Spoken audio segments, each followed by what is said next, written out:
네. 제가 원래 이렇게 내려놓음에 대해서 이렇게 뭐 첫 번째, 두 번째, 세 번째 이렇게 뭐 하는 설교가 있긴 해요. 예, 제가 첫 번째 시간에 내려놓음이라는 거는 하나님을 누리는 거에서부터 시작한다는 이야기를 했고, 그 다음에 그렇게 됐을 때 우리가 하나님께 맡겨드리게 된다는 이야기를 했고요. 그 다음에 또 세 번째가 뭐냐면 우리 한계 가운데 이제 하나님을 수용하는 과정, 뭐 이렇게 설명할 수도 있는데 그거보다 조금 결국 같은 내려놓음의 이야기인데 좀 제가 안 해본 설교를 가지고 여러분들하고 한번 좀 오늘 그 내려놓음의 의미, 그리고 그것이 내 삶에 적용된다는 게 어떤 것인지에 대해서 좀 이렇게 열어놓고 가보면 좋겠다, 이런 생각이 들었습니다. 근데 보통 준비를 안 하고 하면 길어지더라고요. 알아서 하나님께 맡겨드리고 한번 가보겠습니다. 같이 잠깐 기도하죠. 하나님, 오늘 이 시간 가운데 또 주님께서 또 예비한 것들이 또 아름답게 도전으로 드러나기를 소망합니다. 주님, 참 주님의 말씀 가운데 믿어지는 역사가 있게 하시고 내 내면에 견고한 진으로 뿌리 내려 있던 영역들이 흔들리는 역사가 있게 하여 주옵소서. 우리 주 예수 그리스도 이름으로 기도합니다. 아멘. 그 내려놓음을 저는 이제 더 내려놓음 책에서 십자가 지는 삶으로 표현을 했었어요. 예. 예수님께서 말씀하시죠. 누구든지 나를 따르려거든 자기 십자가를 지고, 자기를 부인하고 자기 십자가를 지고 나를 쫓아야 된다, 이렇게 말씀을 주셨어요. 그래서 자기 부인의 과정, 특별히 자기 의와 또 자기에 대한 어떤 집착, 자기 사랑, 이것이 버려지는 과정으로 내려놓음을 설명했는데요. 근데요, 그거를 아무리 설명을 듣는다고 해서 내가 십자가 질 수 있는 그런 능력이 생기는 건 아니에요. 그죠? 책을 뭐 수십 번 읽은 분도 있다고 들었는데, 그렇게 읽는다고 해서 자연스럽게 그 능력이 있는 건 아니에요. 이게 어떻게 능력이 될 수 있는가? 저도 이제 고민하던 시간들이 있었는데, 올해 특별히 제가 죽음에 대해서 굉장히 많은 묵상을 하게 됐어요. 제가 뭐 이렇게 물론 그 죽음 가까이에 있어 본 경험은 많이 있어요. 선교지에 있다 보면 이제 그런 순간들이 있는데, 실은 그 죽음 가까이에 있어 봤을 때 얻어지는 놀라운 어떤 그 영감이라고 할까요? 그 인스퍼레이션이 있어요. 그걸 저는 그래도 이제 몇 개 들고 있는 가운데 좀 더 건강하게 갈 수 있었던 것 같아요. 병고에서 또 이제 죽음을 생각하는 시간들이 있었고, 이제 그런 시간들이 있었는데, 그래서 저는 늘 이제 그걸 염두에 둬요. 그러니까 제가 당장 내일 죽더라도 준비되어 있는가에 대한 질문을 하고요. 언제든 데려가실 때 반응할 수 있도록 준비되어야 된다는 생각을 하게 돼요. 그러다 보면 제가 이렇게 LA나 뭐 이런 식으로 외부에 나오게 됐을 때 나오기 전에 우리 사역자들을 바라보는 마음이나 저희 가족들을 바라보는 마음이 남다른 걸 느끼게 돼요. 제 눈에 더 많이 넣고 저 마음에 열심히 담고 그리고 가게 되고, 제 떠난 자리를 한번 돌아보게 돼요. 책상도 한번 다시 보고, 그 다음에 내가 뭘 준비 안 된 게 뭐가 있을까? 여러분이 뭐 아주 귀중한 거를 싸들고 사시는 것 같지만, 여러분 돌아가실 때 여러분 자녀들이 이거 다 귀하니까 내가 고스란히 물려받겠어 라고 안 할 거예요. 그죠? 대부분 다 청소차 불러서 한 번에 정리해 버릴 겁니다. 그죠? 예, 여러분들이 싸들고 있는 거 이렇게 귀한 것 같지만, 그게 여러분의 삶이 끝나는 순간 아무런 의미가 없어지는 것들이라는 것을 좀 인식하고 사는 게 주는 건강함이 있어요. 예, 이 땅에 뭔가 이렇게 쌓아놓는 게 너무 많잖아요. 그죠? 쟁여놓는 게 많은데, 언젠가 우리 집 근처에서 산불이 날 때 내가 뭘 들고 갈 수 있을까? 뭘 남기고 뭘 태울 수 있을까를 한번 좀 생각해 보는 게 건강한 것 같아요. 자,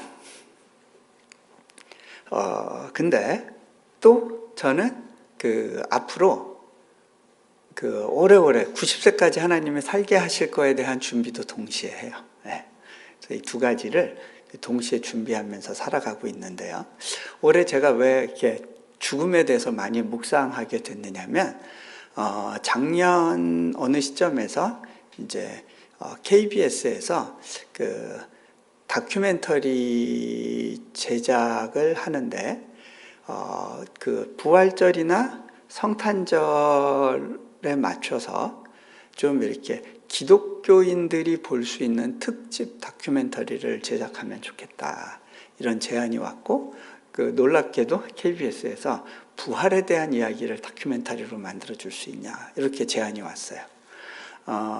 근데 그게 누구에게로 왔느냐면, 이제 혹시 여러분들 그 영화 보셨는지 모르지만, 잊혀진 가방, 제자 옥한음, 순교, 중독, 이런 기독교 영화를 꾸준히 내고 있는 김상철이라는 목사님이 계세요.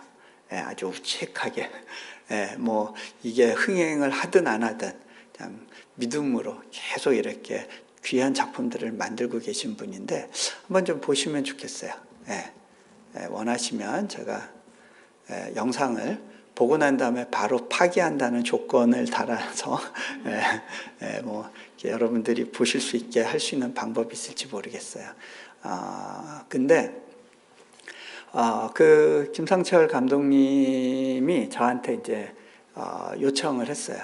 이 예수님의 부활을 어떻게 이 넌크리스찬들을 대상으로 프레젠테이션을 할 건가, 이렇게 이제 고민이 되셔서 이제 물어봤을 때, 저랑 나누면서 이제 나온 이야기가, 부활에 대해서 그거를 실증적으로 증명하려고 하는 그런 노력들은 좀 있었는데, 그것보다 그건 근데 어떻게 보면 한국 정서에는 좀 맞지 않는 것 같다고. 우리 한국 분들은 이렇게 즉문즉답으로도 이렇게 뭔가 딱 영감을 얻는 분들이거든요. 논리적으로 막 이렇게 풀어서 이렇게 증명을 할 필요가 없는 분들이기 때문에 조금 더 복음에 대한 이야기를 좀 나누면 좋겠는데, 예수님의 부활을 가장 잘 증거하고 증명할 수 있는 방법 중에 하나가 예수님의 부활을 경험했던 제자들이 어떻게 해서 그런 삶을 살게 됐는가를 조명하는 걸 겁니다. 왜냐면요, 예수님의 제자들이 예수님과 같이 살고 예수님의 말씀을 듣고 예수님이 기적 행하시는 걸 보고 본인도 기적도 행하고 했는데 자기의 지향을 포기하진 않았어요. 자신들의 지향은 뭐였냐면 이 땅에 메시아의 나라를, 왕국을 건설하는 거고 이스라엘을 회복하는 거였어요. 그 꿈은 버리지 않았어요. 열심히 예수님을 따라다니면서 예수님의 말씀은 들었지만 바뀐 게 없었어요. 그런데 이들이 바뀌는 순간이 찾아와요. 언제냐면 예수님의 부활을 경험했을 때예요. 도마가 어떻게 사람이 살아나? 예수님이 분명히 죽은 지 3일 만에 살아나신다고 말씀하셨지만 그 말씀이 믿어지지는 않았어요. 그런데 예수님에 대해서 이렇게 얘기하죠. 내가 직접 그 상처에 손을 넣어보고 그분을 만져보지 않고는 못 믿겠다. 근데 예수님께서 그 일을 허락하셨고 도마가 변화가 되죠. 그래서 이 사람은요, 인도로 선교사로 가요. 그 어떤 전승에 의하면 제자들이 이제 그 예수님의 그 부활의 사실을, 여러분, 제자들이 전했던 복음은 단순했어요. 예수님이 부활하셨다는 거예요. 근데 요즘 현대교회는 그 사실 빼고 다 다른 것만 전해요. 그죠? 부활은 전하는 걸 부담스러워하는 것 같아요. 이찬수 목사님이 지난 부활 주일날 설교하시면서 내가 그동안 속아 살아온 것 같다고. 왜? 1년에 부활에 대한 설교는 한 번만 했대요. 네. 대부분의 교회가 그랬을 거예요.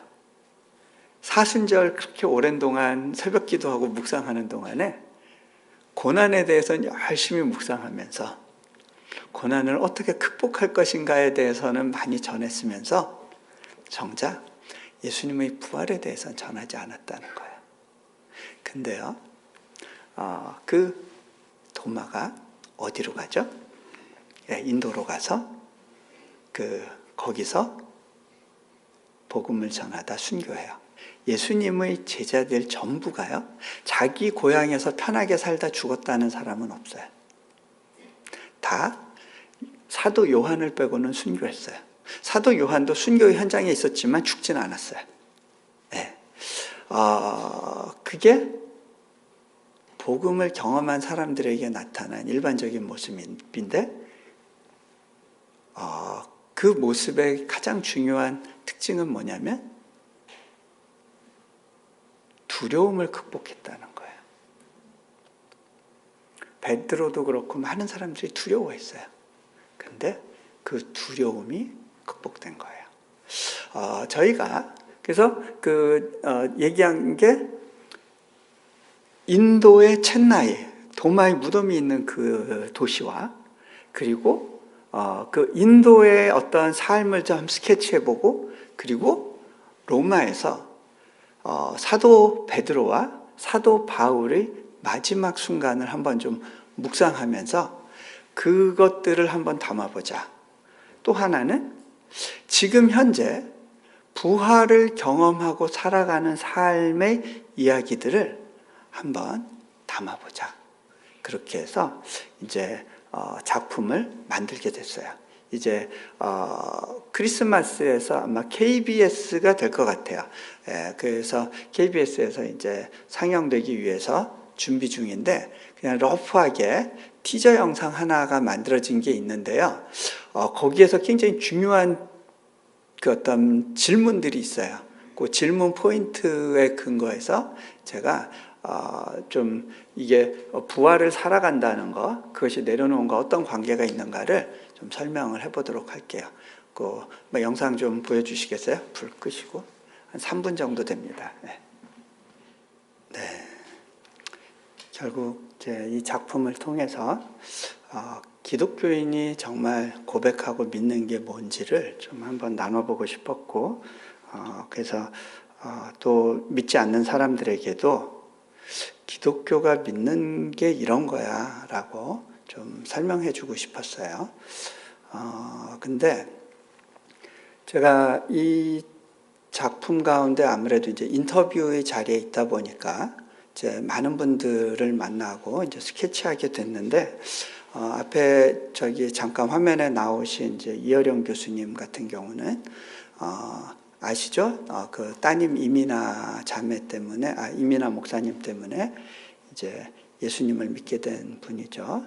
혹시 모르시는 분이 있을지 몰라서 한국에 굉장히 가장 잘 알려진 지성인 중에 한 분이시고, 또 오랫동안 신문사 주필도 하시고, 또 문학잡지 주간도 하시고, 교수도 하시고, 또 문화부 장관도 하시고, 그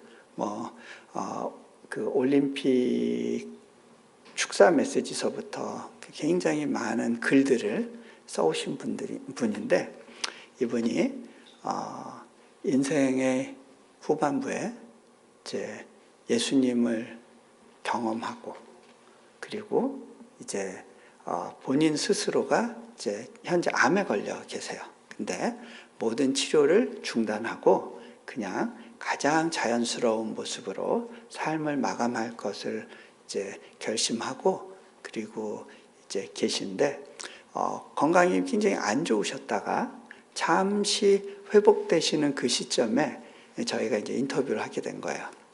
근데 이분은 처음에는 이제 보좌관들은 1시간 이상을 넘기지 말아달라고 이야기했는데, 이분이 가지고 있는 열정 때문에 3시간 이상을 쉬지 않고 계속해서 이 부활에 대한 이야기를 하시더라고요. 근데 이분이 그래요. 원래 나이가 들면 말이 많아지는 건 사실이지만 내가 이렇게 그냥 이 인터뷰를 위해서 모든 걸 쏟아놓는 이유 중에 하나는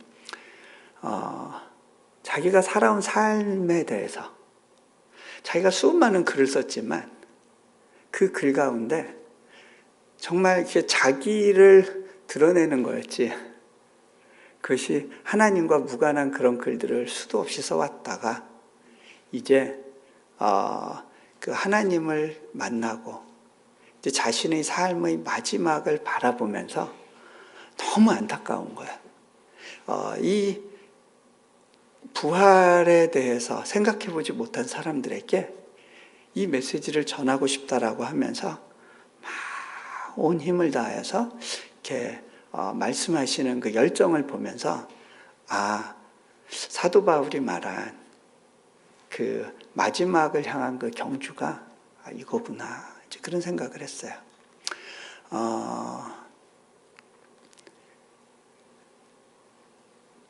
부활. 네. 또 한 가지를 이야기해 드리면요.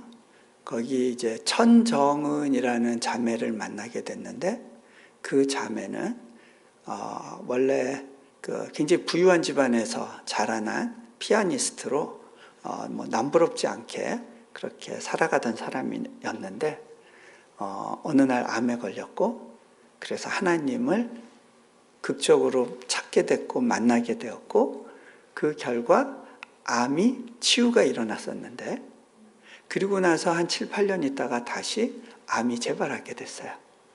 근데요, 이 암이 재발하고 난 이후에 이 암을 잡으려고 정말 온갖 항생제를 다 썼어요. 69차까지 항암을 했대요.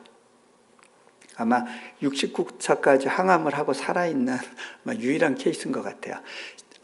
세상에 나온 모든 항암제를 다 사용했고, 그리고 뭐 그렇게 하고도 생존하는 아주 특이한 케이스인데, 의사 선생님들은 살아있는 시체라고 이야기를 해요. 이미 뼈 마디마디에 이제 암이 전이돼 있어서, 그리고 이제 골이 이제 비어 있는 부분들이 많다 보니까 딱 치면, 아니면 과당 주저앉으면 뼈가 부러져서 그 자리에서 죽을 수도 있는. 그런데 어떻게 보면 자기를 보호하면서 사는 것만으로도 인생이 버거울 수 있는 사람인데, 이 사람이 쉬는 때마다 아침부터 저녁까지 항암 치료가 없는 날은 병원의 환자들을 찾아가서 암 환우들을 위로하고 복음을 전하는 일들을 해요. 근데 그거는요, 누가 시켜서 하는 일이 아니에요. 그 자매가 이제 인터뷰 가운데 이런 고백을 해요. 암은 내게 선물이었고 죽음은 소망입니다. 근데 저는 그 말이 무슨 의미인지 알겠더라고요. 그거를 굳이 설명할 필요가 없어요. 왜냐하면 그 자매가 살아가는 삶의 모습을 보면 그것이 자연스럽게 이해되는 거예요. 저는 그런 생각을 해봐요. 암이 우리에게 축복이 될 수 있다는 거예요. 왠지 아세요? 우리의 삶의 마지막에 정리할 수 있는 시간을 주거든요. 다른 죽음은 그렇지 않아요. 그런데 암은 삶의 마지막에 내가 하나님 앞에 설 때 무엇을 결산할 수 있는지를 준비할 수 있는 기회를 줘요. 자, 이 자매가 이런 고백을 하고 이런 삶을 살 수 있었던 이유는 간단해요. 부활이 믿어졌기 때문이에요. 여러분, 우리가 십자가를 지는 거가 너무 힘들고 어렵고 두렵고 그래서 주저하게 되는 이유는 뭐냐면요. 죽음 넘어 그 부활의 눈으로 우리 삶을 볼 수 있는 그런 시각을 갖지 못했기 때문이에요. 제가 로마에서 카타콤을 들렀을 때 굉장히 놀라웠던 사실 하나는요. 그 어둠의 세계 가운데 이 사람들이 그림을 그렸는데 그 그림이 주로 천국에서 자기들이 경험하게 될 것들에 대한 소망을 담은 그림이었어요. 근데 그 그림이요. 너무 밝은 거예요. 어떻게 보면 이 자기들이 살고 있었던 거대한 로마 문명의 외곽, 성곽, 그리고 지상이 아닌 지하, 그리고 거기는 어두움과 죽음과 시체만 가득한, 그래서 불빛이 희끗희끗한데 그게 다 이제 사람 뼈에서 나오는 인 때문에 그래요. 근데 그 공간에서 놀라운 소망을 그림에 담아내고 있는 걸 보면서 이 사람들은 예수님의 부활을 직접 보지는 못했지만 그 부활을 경험한 제자들이 전해준 이야기가 믿어졌구나. 그것이 이미 경험되어졌구나. 이 사람들이 자신의 삶의 마지막에서 희망을 노래할 수 있었던 이유는 그 파워는 어디에서 나오느냐? 부활신앙이었어요.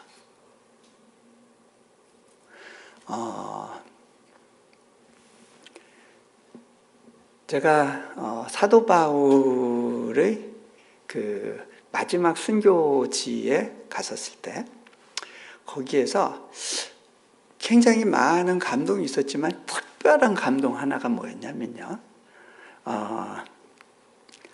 그 베드로가 이제 목 잘린 그 자리에 이제 성당이 있고요. 그 성당 입구에 이쪽 편과 이쪽 편에 부조가 두 개가 있어요.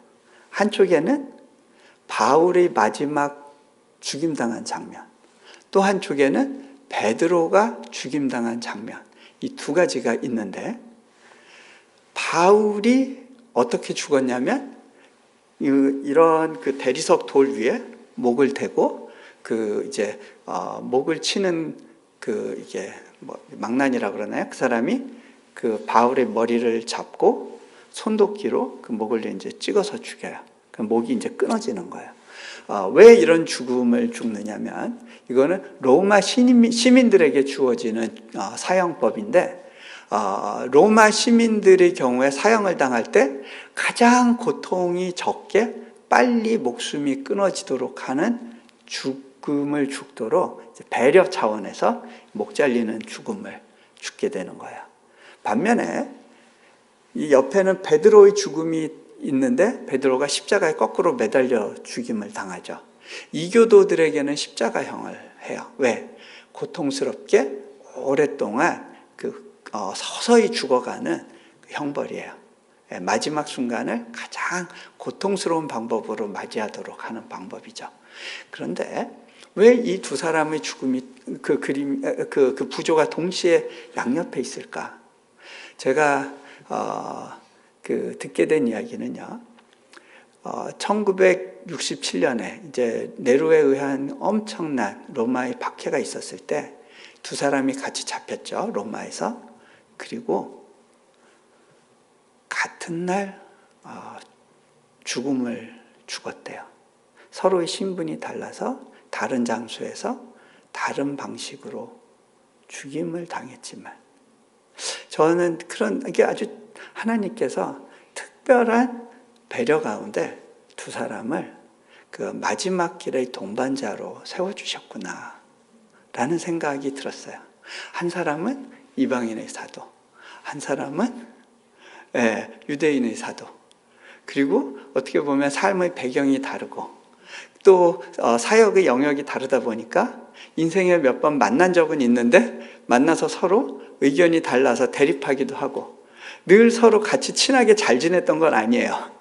그죠? 어떻게 보면 평행선의 삶을 살았을지 모르는데 그 삶의 마지막에 하나님께서 내가 너의 죽음도 받았고 너의 희생도 받았다라고 하는 메시지로 같은 날 함께 삶을 마감하게 하시죠. 여러분 교회 안에 좀 이렇게 좀 이해가 안 되고 좀 말도 안 통하고 좀 불편한 분들이 있을 수 있어요. 그죠?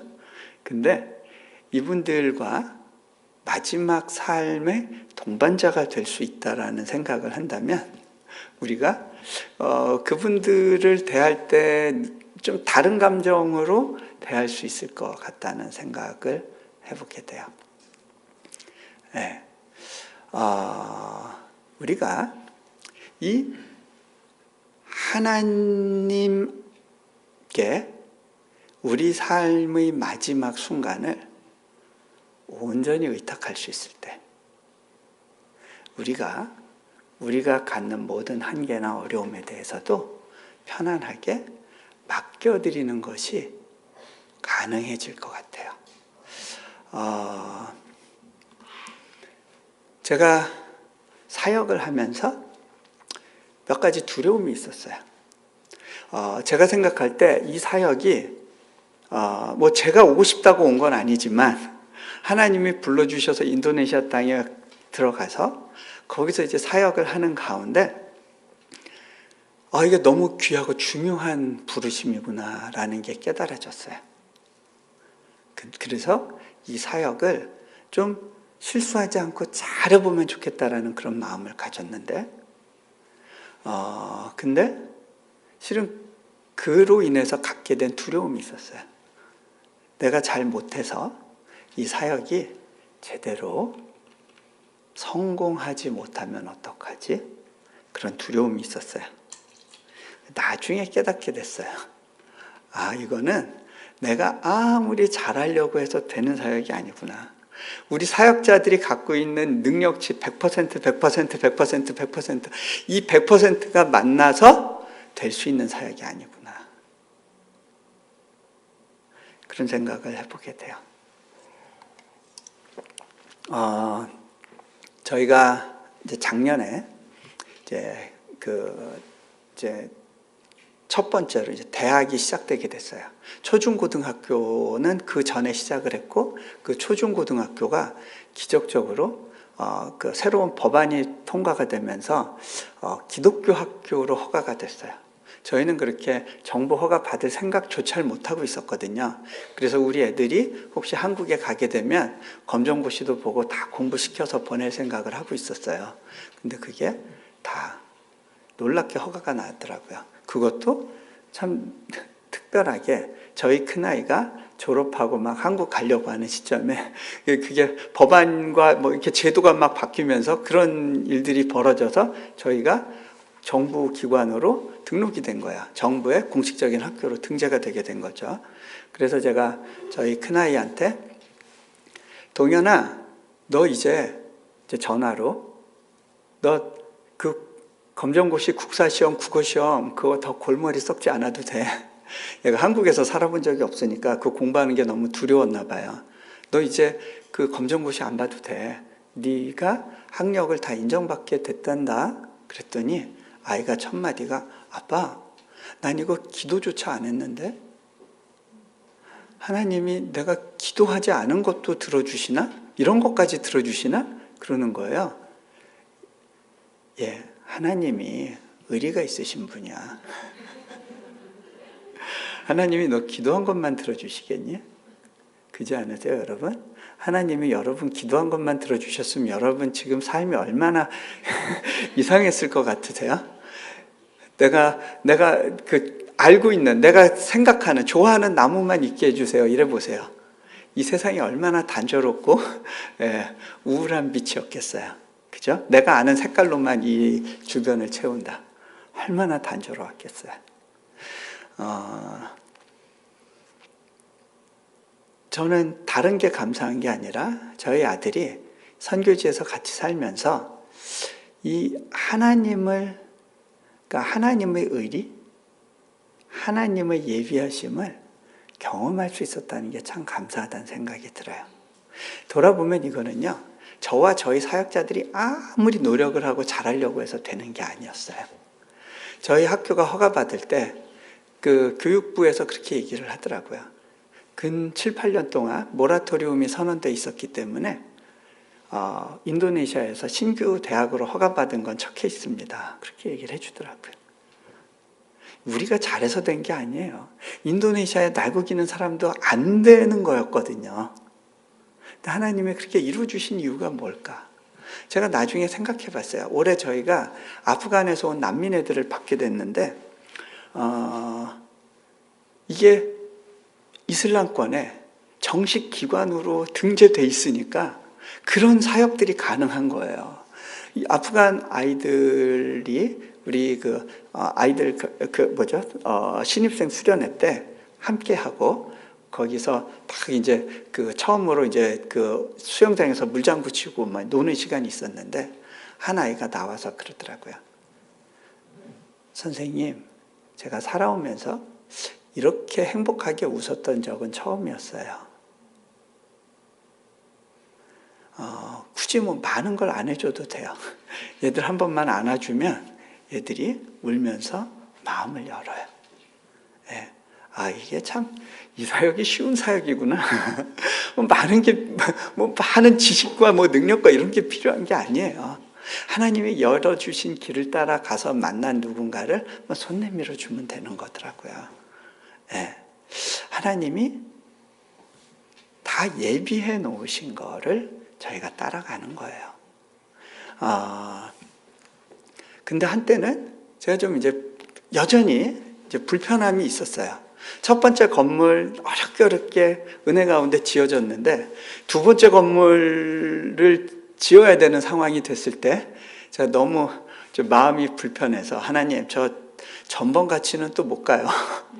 좀 힘들어요. 그러고 제가 우리 사역자들한테 이 모든 계획 제로로 만들고 다시 하나님이 분명한 사인 주실 때까지 안 움직입니다. 그렇게 하고 제가 외부에 나가 있었는데 그때 캐나다에서 어느 한 연세 드신 권사님이 저한테 메일을 보내셨어요.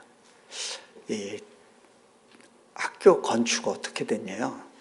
예, 지금 두 번째 건물 놓고 기도하는데 지금 홀드하고 있습니다. 이분이 이런 이야기를 하세요. 당신이 캐나다에 오래 사시면서 남편을 몇 년 전에 여의고 어떻게 하다 보니까 집을 작은 걸 두 채를 갖게 됐대요.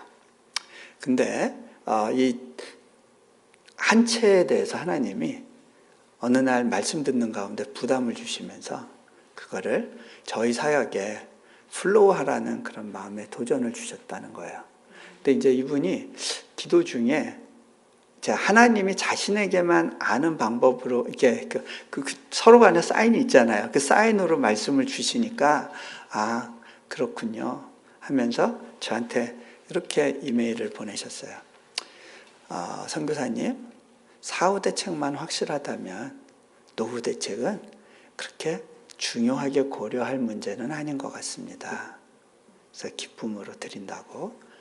근데 제가 이렇게 후원 약정 내역을 보고 또 하필이면 비슷한 시기에 후원하시겠다고 한 몇 분들이 후원을 합쳐보니까 건물 짓는데 필요한 재정의 절반이 딱 되더라고요.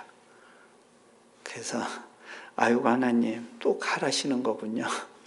갈게요. 그러고서는 마지못해 움직였어요. 네. 그래서 그 건물이 이제 다음 주에 완공 감사 예배를 드리게 되고요. 그렇게 가는 중이에요. 그래서 이 사역 가운데 하나님께 힘을 빼고 내가 두려워하는 영역들에 대해서 하나님께 맡기는 연습들을 계속하고 있어요. 근데요, 저는 제가 믿음이 좋은 줄 알았어요. 네, 믿음이 없는 건 아닌데, 근데 하나님이 볼 때는 이 기준에 만족을 못 하신다는 생각이 들어요. 예를 들어서 이런 거예요.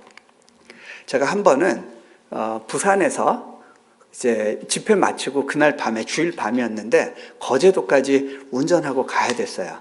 거제도에서 또 어떤 일정이 있었어요. 근데 이제 떠나보내면서 이 교회에서 좀 저를 오래 붙잡아 놨거든요. 뭐 사인도 시키고 뭐 이러면서. 그러니까 좀 미안하니까 저 좀 이 길을 가실 때 뭐 몇 가지 길이 있겠지만 제일 좋은 길을 알려드릴게요. 그러고 거제대교를 건너가래요. 가려면 중간에 휴게소가 하나 나오는데 거기서 잠깐 쉬고 그리고 나서 한 번에 가실 수 있어요. 그러면서 길을 자세히 가르쳐 주셨어요. 근데 제가 처음에 이제 고속도로 탈 때 좀 이렇게 뭔가 좀 혼선이 있었더니 이제 그 길을 가다 보니까 계속 산길만 나오는데 이제 그 목사님한테서 전화가 왔어요. 지금 잘 가고 있네요. 지금 바다 지금 중간 지나서 이제 대교 막 지날 무렵쯤 아니냐고. 그래서 제가 지금 산길로 접어들어서 지금 산길로 가고 있어요. 이렇게 산이 험하네요. 그러고 있었더니 길 지금 잘못 든 것 같은데 그 시간 내에 못 갈 텐데 어떡하냐고 막 걱정을 하시는 거예요. 제가 목사님 편하게 주무세요. 걱정하지 마세요. 하나님께서 정하신 시간 안에 저를 그곳에 데려다 주실 거예요. 그러고 전화를 끊었거든요. 저는 그러고 일상적으로 하는 대화를 하고 끊은 건데 이분은 그게 좀 충격이었대요. 나중에 그런 얘기를 하시더라고요. 이 사람은 정말 이런 것까지 믿고 사는구나. 이런 게 믿어지는구나. 그게 되게 신기했다는 거예요. 근데 저는요, 그 말을 듣고 또 충격이었어요. 이분은 이런 것도 맡기지 못하고 저 목회를 힘들게 어떻게 저렇게 하고 계시지? 제가 굉장히 불안했어요. 서로 다르고. 제가 그때 제가 조금 더 믿음이 있는 줄 알았어요. 그런데 삶의 여정 가운데 하나님은 저에게 계속해서 제가 맡기지 않는 영역들을 이렇게 노크하세요. 이제 재정 문제는 대강 끝난 것 같아요. 하나님이 재정을 가지고는 이제 말씀을 안 하시는 것 같은데 다른 영역에서 노크하시는 게 있어요. 근데 그거에 반응할 때마다 오는 영적인 복이 있어요. 즉, 그 중에 제가 아까 거절감에 관련된 얘기 했잖아요. 제 안에 이 거절감에 대한 두려움이 있었더라고요. 그게 오래전부터 있었던 거예요. 한국에 있었을 때부터 있었던 거예요. 제가 이제 보니까 그 믿지 않는 가정에서 신앙생활 하면서 받아들여지지 않는 거에 대한 어떤 그 불편함과 두려움, 그러니까 다른 사람들의 어떤 날카로운 눈초리에 대한 좀 예민한 어떤 그런 것들이 좀 발달했던 것 같아요. 미국에서 유학 시절에 또 그 부분들이 굉장히 나를 힘들게 했던 것들이 떠오른 적이 있었어요. 근데 그러다 보니까 어떤 게 또 사역지에서 힘들었냐면 누군가가 이제 사역의 지향이 안 맞아서 떠나가게 되잖아요. 근데 사역자들이 떠나가는 게 그렇게 힘든 거예요. 이게 거절당한 것 같이 느껴졌던 것 같아요. 그래서 뭔가 이게 떠날 것 같으면 제 쪽에서 자꾸 마음을 정리하려고 하고, 그래서 저는 이렇게 옮겨 다니는 삶 가운데서 제 쪽에서 먼저 마음을 정리하려고 이렇게 애를 쓰는 그런 게 있었는데, 그게 다 나를 방어하기 위한 거였구나. 이제 그런 것들이 이제 느껴지기 시작했어요. 이 거절감에 대한 부분들. 그 부분에 대해서 하나님께서 너 그 영역을 나한테 맡겨주지 않겠니? 지속적으로 말씀하시고 제가 영어를 밀도 있게 써야 되는 국제회의에 가려고 하면 제 안에 있는 어떤 불편함과 불안감들이 있었어요. 너무 싫었어요. 왜? 바보 같은 모습으로 드러나면 어떡할까? 불편한 거예요. 실수하는 모습 보여주는 게 너무 싫은 거예요. 그런 제 내면에 하나님이 이렇게 계속 저를 들여다보게 하세요. 그거 좀 맡겨주지 않겠니? 여러분, 우리는 착각하는 게 있어요. 내가 뭔가 대단한 거를 이룩하고 나면 내가 이 불안감을 해소할 수 있을 거고 내가 좀 더 안전하게 느낄 거야 라고 착각해요. 그래서 돈 벌려고 그렇게 애를 쓰고 뭔가 좋은 학위 받으려고 애를 쓰고 뭔가 라이센스 받고 뭔가 더 나은 모습으로 사람들한테 보여주기 위해서 막 열심히 달려오고 계셨잖아요. 그래서 돈 한 푼이라도 더 벌어야 되고 그러니까 한 시간이라도 그 회사를 쉬게 되면 불안했잖아요. 사업장을 일찍 문 닫는 거가 불안해서 그렇게 할 수가 없었잖아요. 그리고 이게 다 먹고 살려고 그러는 거야. 니들은 아빠 이해해야 돼. 그러면서 살았잖아요. 근데요, 그게 과연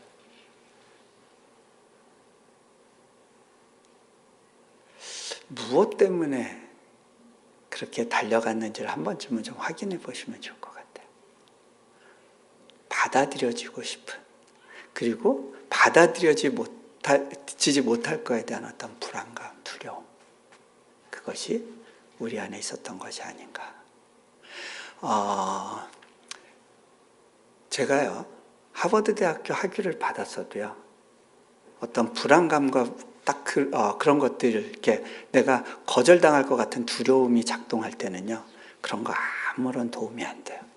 여러분은 생각할지 모르겠어요. 그래도 뭐 이렇게 책도 써서 알려지고 뭐 이렇게 한국 교회에서는 뭐 그래도 좀 이렇게 뭐 초청하고 싶은 사람이고 그러니까 좀 그래도 대우받고 좀 자존감이 높아질 소지가 있지 않을까?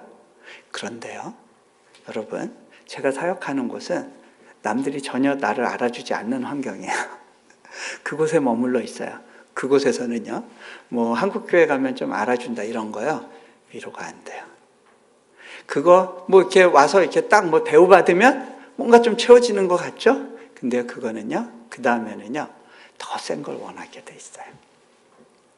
그걸로는 채워지지 않아요. 저희 불안감을 해소할 수 있는 유일한 길은 뭐였냐면, 하나님께서 세상에서는 너희 퍼포먼스를 보고 너를 평가하지. 그런데 나는 너희 그런 것들을 보지 않아. 내 눈으로 너를 봐주지 않겠니? 너는 이미 나에게 너무나 소중하고 존귀한 자야. 여러분, 하나님이 우리를 인도하시는 삶의 여정 가운데요, 우리의 자존감이 건드려질 만한 뭔가 하나 이렇게 어떤 목줄 같은 거를 딱 씌워주시는 때가 있어요. 예를 들어서 뭐 그게 시민권 문제일 수도 있고요, 그게 뭐 사업 문제일 수도 있고요, 자녀 문제일 수도 있고요, 여러 가지 문제일 수 있는데요, 이게 딱 캡이 씌워지는 때가 있어요. 요셉의 이야기를 조금만 할게요. 제가 이렇게 길게 해도 되는지, 아직도 7분 안에 마무리할게요.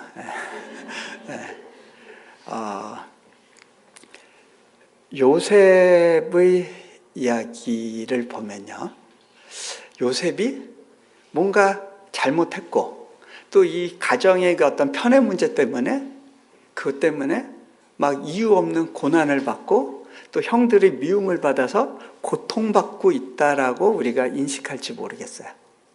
예전에는요, 제가 성경을 볼 때 이 인물들을 보고 뭘 배울까를 가지고 성경을 봤던 것 같아요. 근데 제가 요즘은 보는 관점이 바뀌었어요. 그 인물들의 삶 가운데 역사하시는 하나님의 손길, 그분의 계획과 마음에 집중을 하게 돼요.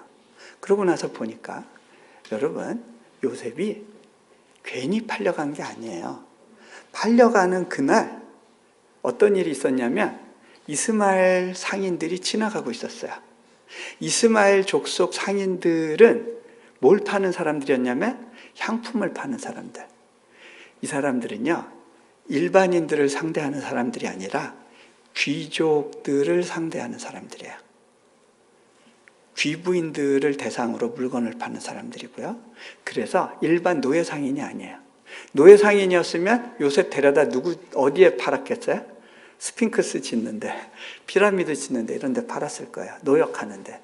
근데 그게 아니라 이 사람들은 노예 상인이 아니니까 귀족 집안, 그 당시에 제일 권력 있고 돈 있었던 보디발의 집에 갔다가 보디발이 우리 노예 하나 필요했는데 히브리 사람이야? 준수하고 괜찮네? 놓고 가. 그래서 거기 놓고 갔겠죠. 요셉이 거기 있는 동안 그 성경에 보면 하나님이 요셉의 삶을 형통하게 하셨대요. 여러분, 요셉에게 삶이 형통했는데 여전히 요셉은 노예예요. 형통하고 관계에 하나님의 복을 주세요. 하나님의 형통은요, 내 어떤 신분의 변화가 있고 뭐 이런 거가 아니더라고요. 먼저 관계 속에서 오는 복이 있고요, 평안이 있고요, 또 윗사람으로부터의 어떤 인정이 있고요, 이런 것들이에요. 그래서 평안한데 늘 딱 목줄이 있어요. 하나님의 형통은 요셉을 극적으로 탈출시켜서 아버지 집으로 보내는 형통이 아니에요. 딱 캡이 씌워져 있어요. 그리고 요셉이 거기서 잘 나가는 것 같았는데 보디발의 아내한테 어떻게 엮이는 바람에 결국은 감옥에 갇히잖아요. 근데 그 감옥이 어떤 감옥이냐면 보디발 집안에 있는 감옥이에요. 그 수비대장의 집에 감옥이 있고 그 감옥은 왕의 죄수들만 넣는 곳이에요. 암만 돌아가는 것 같은데 결국은 그 집 안에요. 하나님이 특별히 그 집안을 요셉의 특수훈련장으로 삼으신 거예요. 요셉이 거기서도 형통을 얻어요. 하나님의 손이 형통해서 뭐든지 잘 되게 하시는데 그래봐야 감옥 아니에요. 못 벗어나요. 왜? 이거 벗어나면 안 돼요. 왜 그러냐면요, 하나님의 계획이 있었거든요. 그 계획은 뭐냐면 요셉이 바로왕을 만나야 돼요. 그래서 보디발의 집을 벗어나면 안 되는 거고 거기서 왕의 신하 중에 2명을 만나게 되는 거죠. 근데 이 신하한테 잘 보여가지고 이렇게 꿈 해석해져가지고 나 좀 기억해 주세요 하는데 기억을 안 해요. 그리고 2년이 지나요. 왜 이 2년이 필요했을까요?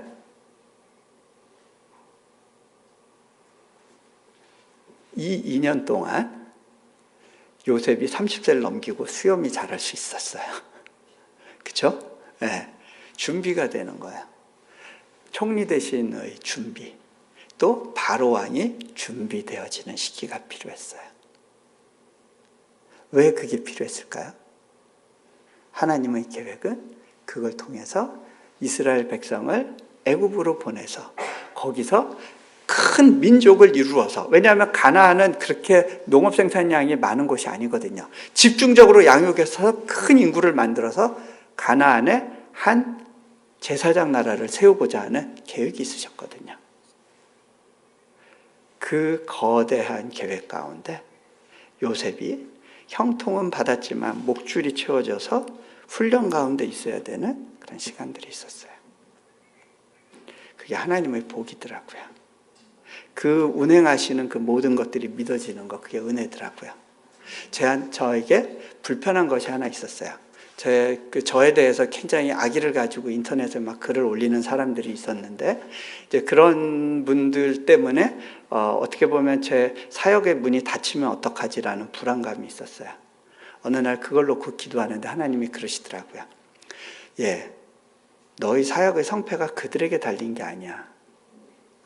저는 하나님께, 하나님, 제가 이 사람들이 하여간 저 검색하면 제일 첫 페이지에 뜨게 해가지고, 이렇게 집회하는 곳마다 사람들이 되게 힘들어하게 만드는 가운데 있는데, 적어도 그거는 좀 떼내도록, 다음이나 네이버나 이렇게 공문을 넣을까요? 하나님이 주신 마음이 그대로 이 모든 걸 받아내보라는 마음을 주시더라고요. 그래도 안 망한다는 거예요. 쉽지는 않아요. 쉽지는 않은데 하나님이 그것도 너희 믿음의 훈련의 과정이란다. 기쁘게 해보지 않겠니? 방어하지 말고 있는 그대로 다 맞아보라는 거예요. 그럼 망할 것 같은데. 근데 그게 내가 너에게 요구하는 믿음이다 그러시더라고요. 그래서 제가 하나님 어떻게 되면 어때요? 결국은 내 삶에 한계가 있고 내 삶의 마지막이 있고 그때 주님을 볼 수만 있다면. 제가 이제 말씀을 마무리할게요. 너무 길게 했는데, 자, 여러분, 하나님 앞에 갈 때 우리가 준비한 것이 있어야 돼요. 그렇죠? 여러분, 뭘 준비하세요? 뭘 준비하세요? 자, 저는 준비하는 게 있어요. 그게 뭐냐면요, 하나님이 캡을 씌워주시는 어떤 인생의 길이 있어요. 벗어나고 싶고 피하고 싶은, 그런데 하나님이 탁 동반시키는 어려운 관계가 있고요. 어떤 특수한 어떤 신분의 상황이 있고요. 또 아무리 돈을 벌려고 해도 벌어지지 않고 버는 대로 다 나가고 남는 게 없는 그런 어떤 그 박스 안에 갇힌 것 같은 그런 시간들이 있어요. 근데요, 그게 여러분에게 허락하신 문화라는 거예요. 근데 그 문화를 통해서 뭘 남기느냐? 제가 남길 게 있는데요. 뭐냐면 그 박스 안에서 경험한 나의 하나님. 그분과 나만의 특별한 사연. 하나님과 나만의 이야기가 있어요. 남들은 모르는데 나만 아는 이야기. 그 하나님, 거기서 만난 나의 하나님. 그 하나님은 내가 천국에 가져가는 거예요. 저는요, 제가 사역지에 세운 건물 못 가져가요. 여러분, 건물은요, 넌 크리스찬들이 더 잘 져요. 두바이 가보세요. 중국 가보세요. 우리는 건물로 승부하는 게 아니에요. 그죠? 하나님의 스토리예요. 건물은 좋은 거 많이 있을 수 있어요. 건물은 못 들고 가요. 그 다음에 뭐 책 못 들고 가요. 뭐 기껏해야 뭐 몇십만 부 팔렸다. 뭐 세상에는 몇백만 부, 몇천만 부 파는 책도 있는데 그 책을 못 들고 가요. 그리고요, 뭐 사역 리스트? 내가 어떤 곳에서 어떤 대규모 집회를 했고 그런 거 못 들고 가요. 근데 가져갈 수 있는 게 있어요. 하나님과만의 그 독특한 나의 이야기, 그 어떤 그 사연. 그때 하나님을 뵐 때 얼마나 가슴 설레고 그립겠어요. 그리고 또 하나 더 있어요. 그 과정에서 변화된 나의 성품. 저희 아내가 그러던데요. 당신이나 나나 선교지에 나와서 받은 복이 특별하게 크다고. 그 복이 뭐냐고 물어봤어요. 당신이 전보다 훨씬 좋은 사람이 됐거든요. 그 복이에요. 그 복. 네.